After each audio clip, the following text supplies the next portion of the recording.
In nature, the dance of predators and prey is captivating. Every interaction shapes the delicate balance of our ecosystems. Take the lion and zebra, a classic example of this relationship. The lion's stealth and strength are crucial for its survival in the wild. Meanwhile, the zebra's speed and agility help it evade danger.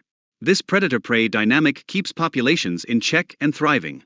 In the ocean, sharks and schools of fish exhibit a similar balance.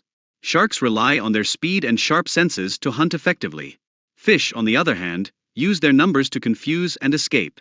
These interactions remind us of nature's intricate web of life.